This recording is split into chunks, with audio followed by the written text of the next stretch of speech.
Possible EDW in progress, 12629 Riverside Drive, 12629 Riverside Drive.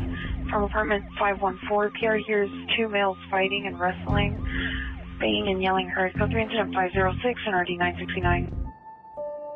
This is the story about two murders, two bodies found on a Saturday in Los Angeles, in the San Fernando Valley, one in Woodland Hills, one in Valley Village. What's so unusual about these murders is, how did the LAPD, knowing that there was incidents, 911 calls, screaming, issues, how did they not immediately find these bodies? Why would delay? In one case, delay is 3 whole days. I'm going to walk you through what happened at the Valley Village location. On April 23rd, shortly before 4 a.m., LAPD officers, after a report of assault with a deadly weapon and men yelling and a man saying, "I'm gonna die," the dispatcher tells them to go to this specific door. They bang on this door. They don't get a reply. At some point, they decide, okay, we're gonna leave. 3 days later, the LAPD returns for a welfare check and finds the resident deceased. He's been dead for days. The question is, was he alive when the police officers first came to this door around 4 a.m. on the 23rd? Or was he already dead? Well, we know here, on April 23rd, about 3 a.m., the suspect was captured by a ring cat lurking by another door, sort of moving around, seemingly potentially trying to get in. He was in very dark clothing, kind of lurking and acting strange.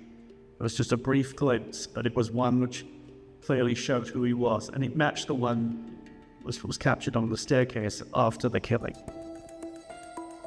He was on this floor, 3 floors below, an hour before what seems to be the time of the murder, which means he could possibly be lurking in the building for a while. At some point, it's clear after this, he went all the way up to the roof and then descended through the skylight to the 5th floor, a vacant apartment. Behind me is the apartment which the suspect entered through. The nearest balcony is where he got into a vacant apartment from the skylight. He's now out on the balcony and he simply hops over behind that palm tree and climbs in and finds his victim. He left a trail of blood at some point because it was left on the wall and inside this vacant apartment here. And if we walk down here, what we don't know is how long he was actually inside that vacant apartment after the attack. What we do know is that there is blood left on the handle of this door here. This is a stairwell which leads down to Riverside Drive. It's like the emergency exit. And there's a camera near the bottom which captured him. This image on this LAPD poster here is of him actually escaping in this stairwell. It's believed that he was probably living transient in this neighborhood before the incident. Now here is the Woodland Hills connection. The LAPD received a similar call for help during the same week as the Valley Village incident, this time from a home just a few miles away in Woodland Hills. And like in Valley Village, the LAPD showed up, heard nothing, and left. So at this home in Woodland Hills, about 12:30 a.m. in the morning on Saturday, a woman called saying 3 men had entered the home and were now beating her significant other severely. As she spoke, suddenly the phone call to the 911 operator ended so abruptly, the operator repeatedly tried to call her back, to no avail.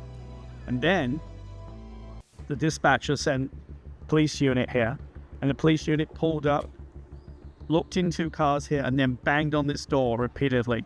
The officers tried to make entry. They looked inside, couldn't get in, and decided there was no noise, they couldn't do anything. So they decided, after a few minutes, they left. Inside, it turns out, there was a man who'd been badly beaten. A man who would be dead within an hour. The LAPD returned to the home and found the deceased inside. 3 suspects were arrested hours later. The question here in Woodland Hills and in Valley Village is, why didn't police go in?